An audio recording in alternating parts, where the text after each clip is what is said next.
Le 8 octobre 2009, Bobby Jamison, 44 ans, sa femme Sherilyn, 40 ans, leur fille de 6 ans Madison et leur chien Maisie sont partis vers les montagnes de Sambois, dans l'Oklahoma, et n'en sont jamais revenus. 4 ans plus tard, en novembre 2013, leurs corps ont été retrouvés. La police n'a pas été capable d'éliminer aucune piste et l'affaire est devenue l'un des mystères les plus étranges des États-Unis. Est-ce que les Jamison ont été assassinés? Se sont-ils perdus dans la nature et sont morts de faim et de soif? Se sont-ils suicidés ou même kidnappés, ou encore y a-t-il une autre hypothèse paranormale peut-être? Aujourd'hui, je vous parle de la mystérieuse disparition et mort de la famille Jamison. Moi c'est Gaïa et je vous souhaite la bienvenue dans un nouvel épisode de Horror Gaïa.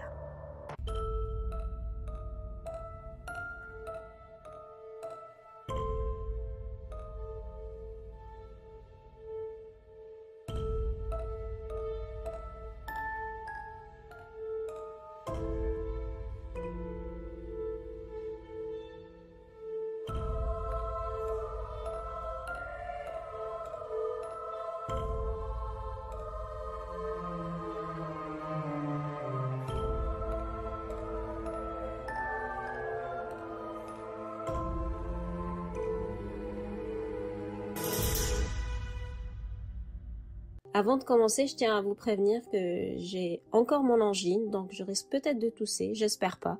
Mais c'est ça, la transition de l'hiver au printemps au Canada est pas vraiment de tout repos, puis ça m'a coûté une petite angine, donc voilà. Bref, passons donc à notre histoire du jour. Comme je disais, la disparition et malheureusement la mort des Jamison. Donc, les Jamison vivaient dans la ville d'Eufaula en Oklahoma. Le 8 octobre 2009, Bobby et Sherilyn ont emmené leur fille Madison et leur chien Maisie pour un road trip d'une 50aine de kilomètres jusqu'à une région appelée Red Oak dans la chaîne des montagnes des Sans-Bois, parce qu'ils envisageaient d'y acheter un terrain de 16 hectares.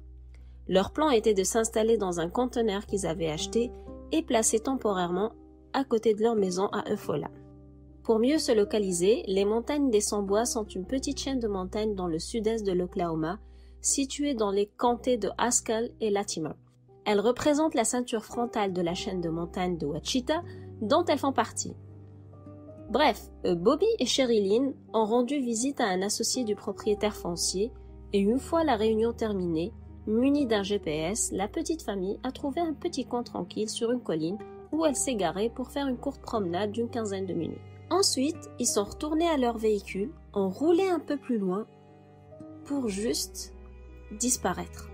Oui, tout à fait. On a juste retrouvé le camion barré au milieu d'un chemin de terre et toute la famille, y compris le chien, s'est évaporée dans les airs. Colton, le fils de Sherilyn d'une relation précédente, à l'époque âgé de 12 ans, l'avait rencontré 2 semaines avant sa disparition et il a dit qu'elle n'avait fait aucune mention de leur projet de déménager dans la région de Sans-Bois. Assez étrange qu'elle n'ait pas parlé d'un projet aussi important à son fils, non? Il faut savoir qu'en juillet 2009, donc juste quelques mois avant la disparition, l'ex-mari de Sherilyn a pris la garde de Colton et seulement 1 mois avant leur disparition, soit en septembre, Sherilyn a été hospitalisée à la suite d'une tentative de suicide ratée. Lors de l'audience de garde, Colton a déclaré qu'il préférait vivre avec son père, en affirmant que sa mère semblait très déprimée et qu'elle agissait souvent étrangement. Mais les propos de Colton, justement, sont normaux, puisque Sherilyn souffrait de troubles bipolaires et était supposée être sous médication. Mais comme son état était mal contrôlé, elle avait souvent des épisodes de dépression sévère. D'ailleurs, beaucoup des proches de Sherilyn et de Bobby s'avançaient à dire que leur mariage battait de l'aile, en partie à cause de ça. Le truc flippant, c'est que les amis et la famille ont convenu avec les Jamison que leur maison était hantée. Et quelques-uns ont attesté avoir vécu des choses étranges dans la maison. Nikki Reynolds, par exemple, qui est la meilleure amie de Sherilyn, a déclaré « Mais sérieusement, cette maison était hantée.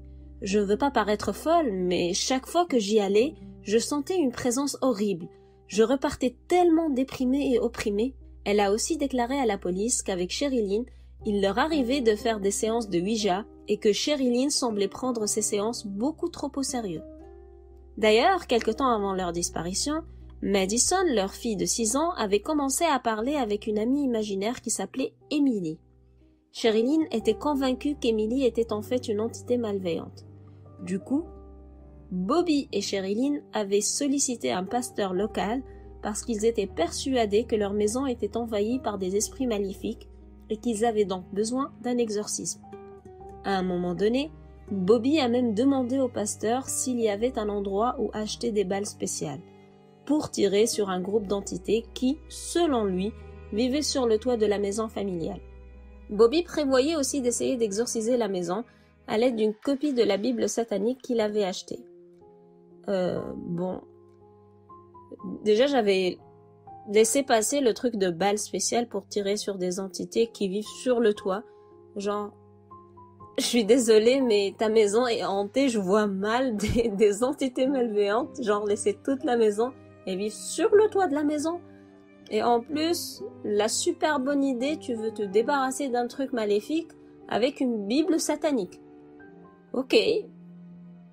C'est une façon de voir les choses. Je suis désolée. On retourne à l'histoire, donc... Comme si ce n'était pas déjà assez fou, Sherilyn avait écrit des graffitis sur le conteneur de stockage de son bois. Vous savez, le conteneur qui prévoyait transporter jusqu'au terrain qu'ils avaient acheté dans les sans-bois pour y vivre.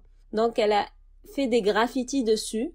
Et ces graffitis parlaient de l'empoisonnement de ses chats noirs, car elle pensait que quelqu'un du quartier avait tué ses chats et que, de ce qu'elle avait écrit, les sorcières n'aimaient pas que leurs chats soient tués.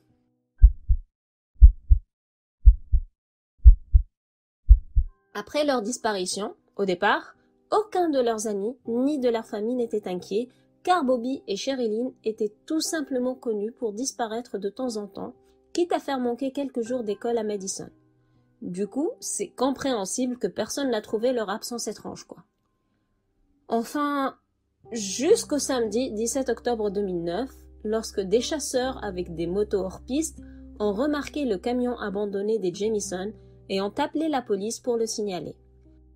Au début, la police a pensé à un vol de voiture car le rapport initial suggérait que le camion n'était sur le sentier que depuis quelques heures, mais tout a changé lorsque le même chasseur a rappelé dans la journée pour confirmer qu'il avait signalé le camion car il avait remarqué qu'il était abandonné depuis plusieurs jours. La police s'est alors rapidement rendue sur les lieux. Ils ont trouvé un camion fonctionnel avec un réservoir plein et sans aucun signe d'accident. Des déchets étaient éparpillés tout autour. À l'intérieur du véhicule, le chien de la famille avait été retrouvé. Il était assoiffé et dans un grave état de malnutrition. Aussi, il est important de souligner qu'aucun signe de lutte n'a été retrouvé, ni dans le véhicule, ni sur le sol de terre battue autour du camion. Il n'y avait ni sang et ni verre brisé. La fouille du camion a permis de retrouver les téléphones portables de Bobby et de Sherilyn, des maps, un GPS, le sac à main de Sherilyn, des portefeuilles et 32 000 $ en liquide cachés sous le siège conducteur. Ces 32 000 $ étaient très suspects, car ce que je ne vous ai pas dit est qu'en 2003, Bobby avait eu un accident de voiture, lui laissant des maux de dos chroniques, et donc la famille recevait des prestations d'invalidité. Du coup, il est naturel de se demander si cette grosse somme était destinée à l'achat du terrain ou à quelque chose de moins légal. Nous en reparlerons un peu plus tard. Pour le moment, nous allons continuer avec la fouille du camion, car les enquêteurs y ont trouvé un truc encore plus chelou. Une lettre de haine de 11 pages, écrite par Sherilyn et destinée à Bobby. Rien que ça. Elle y disait qu'il ne se souciait pas de sa fille et elle y énumérait toutes les choses qu'elle détestait chez lui, y compris qu'il était un solitaire et un ermite et qu'elle voulait divorcer. Alors, c'est peut-être Sherilyn qui a tout manigancé, ou c'est peut-être une dispute qui a mal tourné, non? Tout est possible à ce stade, mais ce qui est sûr est que la famille Jamison est pour le moment introuvable. À la lumière de ces indices, le shérif du comité de Latimer, Israël Beauchamp, a lancé une grande battue et a ratissé la zone du camion. Il y avait plus de 400 volontaires, des chevaux, des mules, des VTT, 16 équipes de chiens cynophiles et même un drone. Au cours des recherches, les chiens ont à plusieurs reprises flairé une odeur près d'un château d'eau à proximité. Le château d'eau a rapidement été vidé, mais rien ni personne n'y a été retrouvé.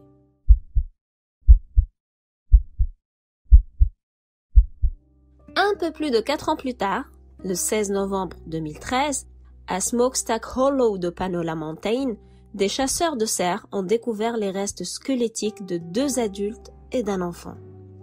Cette macabre découverte a été faite à seulement 4,3 km de l'endroit où le camion a été abandonné. Cette région est particulièrement isolée et les 3 cadavres étaient extrêmement décomposés. En gros, il n'y avait plus que 3 crânes, quelques os et fragments d'eau, les chaussures des victimes et quelques bouts de vêtements. Les tests médico-légaux ont confirmé 8 mois plus tard que les cadavres correspondaient malheureusement à Bobby, Sherilyn et Madison Jamison. Donc, la famille, ou ce qu'il en reste, a été retrouvée 5 ans après sa disparition. Mais il était impossible de déterminer la cause du décès, en raison justement de l'état de décomposition avancé des cadavres qui n'avaient quasiment plus de tissu mou et étaient clairement mangés par des animaux. Un trou dans le crâne de Bobby, qui aurait possiblement pu avoir été causé par une balle, a finalement été classé comme possiblement d'origine animale. Pourquoi ? À cause du manque de preuves concernant justement cette potentielle lésion par balle. La police a donc fini par abandonner cette piste, bien que, disons-le, les chasseurs qui avaient retrouvé les corps n'étaient pas du tout d'accord avec cette conclusion. Interrogés par les journalistes sur la raison pour laquelle les recherches initiales n'avaient pas abouti malgré leur envergure, l'agent spécial adjoint du bureau d'enquête d'État de l'Oklahoma a déclaré, je le cite, « La disparition s'étant produite en automne, donc en octobre 2009, pour rappel, la chute des feuilles a possiblement occulté les corps. Perso, je ne trouve pas son explication très convaincante, surtout qu'ils avaient des chiens cynophiles super entraînés, impliqués dans la recherche, mais c'est juste mon avis. Ce qui nous emmène à l'enquête qui a été menée.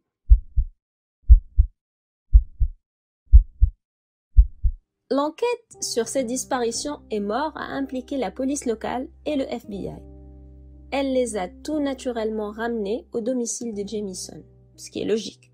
Des images des vidéosurveillance extérieures de la maison ont soulevé quelques interrogations. La vidéo montre Bobby et Sherilyn faisant des allers-retours entre leur maison et leur camion. Ils avaient dû faire une 20aine d'allers-retours et semblaient dans un état de transe, limite comme des zombies.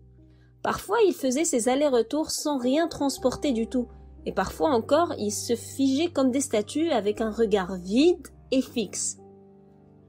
Pour référence, le film Paranormal Activity où la meuf se lève puis elle reste debout avec un regard vide à fixer son copain qui dort, vous avez la ref. Mais là, bien sûr, on n'est pas dans le côté paranormal parce que ce comportement étrange qui a été révélé par les CCTV suggère plus que le couple était probablement sous substance. Et la grave dépression et la paranoïa qui animaient l'ambiance familiale n'avaient probablement pas du tout aidé. Autre fait super étrange est que la police a inspecté la liste d'appels faite à partir des téléphones portables trouvés dans le camion et l'un d'entre eux semble avoir été utilisé pour passer un appel vers la messagerie vocale alors qu'il était censé déjà enfermé et abandonné dans le camion depuis 4 jours. Le département du shérif local et les agents du FBI ont passé des mois à rechercher des pistes et à interroger des suspects potentiels. Mais ils se sont à chaque fois retrouvés dans une impasse. Le shérif Beauchamp a résumé la situation en disant que, bien que plusieurs pistes soient à explorer, le problème est qu'elles pointent chacune vers une direction différente. Le shérif Beauchamp, qui a enclenché l'enquête, était parti sur une piste criminelle, mais il a quitté le service et le nouveau shérif qui l'a remplacé était Jesse James. James, qui semblait avoir des horizons plus élargis, a déclaré à la presse, et je le cite, « C'est une affaire très étrange. Vous savez la façon dont cette affaire s'est déroulée. Nous examinons beaucoup de choses et beaucoup de choses m'ont traversé l'esprit. » Et il était très clair. Quant à Beauchamp, il déclarera bien plus tard, et je cite encore une fois, « Normalement, au cours d'une enquête, on commence à éliminer certains scénarios au fur et à mesure. Dans cette enquête, nous n'avons pas pu le faire. Avec cette famille, tout semble possible. Ce qui nous emmène aux différentes possibilités. Qu'est-ce qui est arrivé aux Jamison? La première possibilité étant l'hypothèse que la famille s'est bêtement perdue dans la forêt. Peut-être que les Jamison ont décidé de faire une randonnée rapide dans les bois et se sont égarés pour malheureusement mourir d'hypothermie. Le problème avec cette hypothèse est que les corps ont été retrouvés alignés, côte à côte, leur visage vers le sol, comme s'ils avaient été exécutés. Aussi, rappelez-vous, ils ont été retrouvés à 4 km de leur camion. Et connaissant les problèmes de dos de Bobby, il était très peu probable qu'il se soit volontairement éloigné autant de son véhicule, et encore moins partir dans les collines qui nécessitent un effort physique plus important. Autre petit détail, le camion était garé de manière qui suggérait qu'il avait été arrêté par quelqu'un alors qu'il s'en allait. Genre que le camion avait été bloqué par une autre voiture ou par une personne. L'autre possibilité, en vue de la lettre retrouvée et de l'état de santé de Sherilyn, est le meurtre-suicide. Et vous voyez qu'à chaque possibilité, je vous donne des infos supplémentaires sur cette disparition. Et donc, en voilà une autre d'info. Sherilyn, malgré son état mental borderline, était connue pour posséder un pistolet de calibre 22 qu'elle transportait avec elle dans le camion. Le coroner a trouvé un petit trou dans le crâne de Bobby, comme je vous le disais, qui pourrait provenir d'une balle. Mais ni Sherilyn ni Madison n'avaient de telles marques. Donc, il est possible que Sherilyn ait exécuté son mari, puis tué sa fille et s'est donné la mort. Seul bémol dans ce cas de figure est que ce pistolet n'a jamais été retrouvé.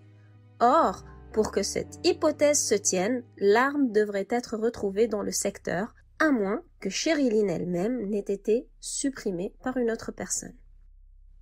L'hypothèse suivante maintenant est que les Jamison étaient membres d'un culte satanique. Cette théorie viendrait du fait que la mère de Sherilyn, Connie Cocotan, affirme que sa fille, son gendre et sa petite-fille figuraient sur une liste de personnes de la secte de l'Oklahoma qui est connue pour faire ce genre de pratique. Donc, pour résumer, apparemment, la famille était sur la liste noire d'une secte satanique, mais après, Connie n'a pas fourni plus de détails, genre on ne connaît pas le nom de la fameuse secte et la police n'a pas réussi à établir de lien dans ce sens. Maintenant, en revenant aux images de vidéosurveillance, vous vous rappelez que je vous ai dit qu'ils semblaient être sous substance? D'où vient l'hypothèse de deal de farine, pour pas dire autre chose? Cette hypothèse pourrait se tenir aussi, car Eufaula, où vivaient les Jamison, et Red Oak, où ils comptaient déménager, sont bien connus pour les deals de substances illicites. Il y avait pas mal de labs de meth et pas mal de gangs dans cette région.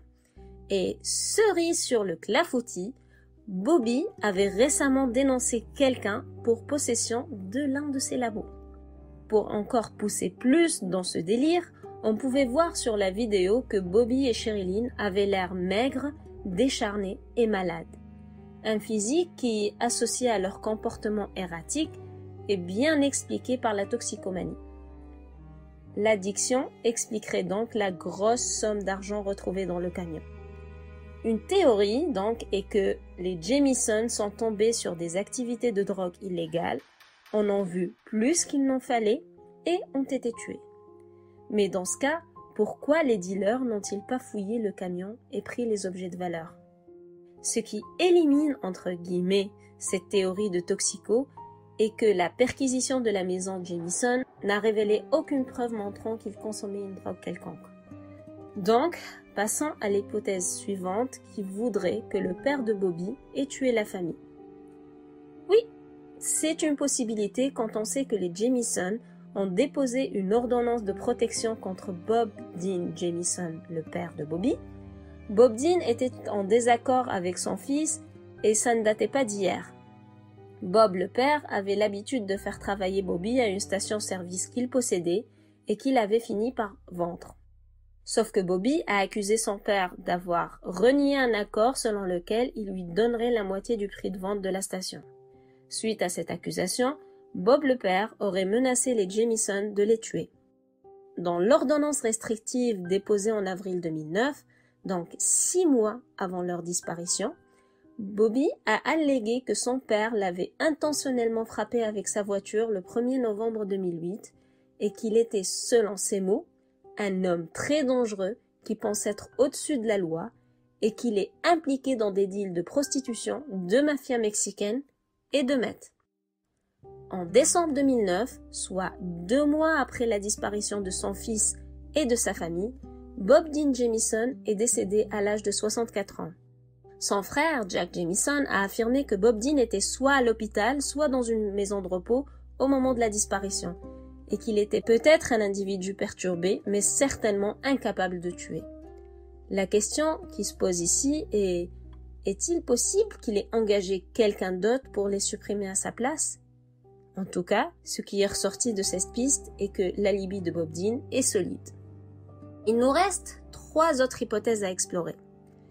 En 3e position, on trouve la possibilité que le couple Jamison ait été la cible d'un suprémaciste blanc.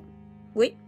Alors, avant la disparition des Jamison, un homme à tout faire et ami de la famille appelé Kenneth Bellows est resté avec eux. En août 2009, après avoir découvert que Sherilyn avait un héritage amérindien, les tendances suprémacistes blanches de Bellows ont été découvertes. Des disputes entre les deux ont éclaté, ce qui a conduit Sherilyn à dégainer son arme et à la pointer sur Kenneth pour le forcer à quitter sa maison, ce qui est complètement compréhensible. Mais comme pour Bob Dean, Kenneth avait un alibi embêtant, donc il a aussi été éliminé de la liste des suspects. Cependant, sa liaison avec les suprémacistes blancs est avérée. Du coup, la possibilité que le nom de Sherilyn se soit retrouvé sur la liste noire de ses détraqués est aussi une possibilité. La théorie qui se trouve deuxième sur le podium des top 3 est qu'il se soit fait kidnapper par des pédophiles qui visaient Madison, malheureusement. Lorsque la police a examiné le téléphone de Bobby retrouvé dans le camion, ils ont trouvé ce qu'on peut qualifier de la dernière photo de Madison, qui a été prise sur la montagne. Les amis et la famille des Jamison doutent fortement sur le fait que cette photo ait été réellement prise par les parents de Madison. Ils avancent que sur la photo, Madison regarde loin de la caméra, qu'elle avait l'air malheureuse et que ses bras étaient croisés. Ils disent que si ça avait été Bobby ou Sherilyn derrière la caméra, Madison n'aurait pas cette attitude. Bon, soyons francs. Cette théorie est un petit peu fumeuse et trop subjective pour attester que la photo prouve quoi que ce soit. Et vous la voyez là, la photo. Mais au point où nous en sommes, ça reste une théorie.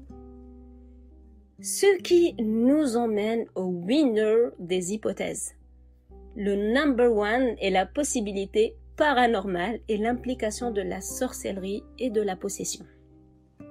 À ce sujet, le pasteur de la famille, que je vous ai dit a été sollicité car leur maison était hantée, ce pasteur est Gary Brandon, et il a déclaré à la police lors de l'enquête initiale que la famille avait été impliquée dans une guerre spirituelle et que Bobby et Sherilyn lui avaient dit avoir vu des entités chez eux. Sherilyn lui aurait même dit que les fantômes d'une famille décédée depuis longtemps vivaient avec eux. Vous vous rappelez qu'à un moment donné, je vous ai dit que Bobby avait demandé au père Gary s'il pouvait obtenir des balles spéciales pour tirer sur des fantômes et qu'il lui avait dit plus tard qu'il avait consulté la Bible satanique pour débarrasser sa maison de la présence maléfique. Bon, honnêtement, comme je vous l'ai dit tantôt, je ne vois pas la logique, mais en tout cas, je ne pense pas qu'une Bible satanique, encore une fois, je le répète, est conseillée pour la purification contre des entités maléfiques. Maintenant, peut-être que je m'y connais pas assez, ou c'est une nouvelle tendance, bref, je continue. Sachant que Bobby avait dit avoir recours à une Bible satanique comme par hasard, une Bible de sorcière a été retrouvée dans la maison lors de la fouille policière post-disparition.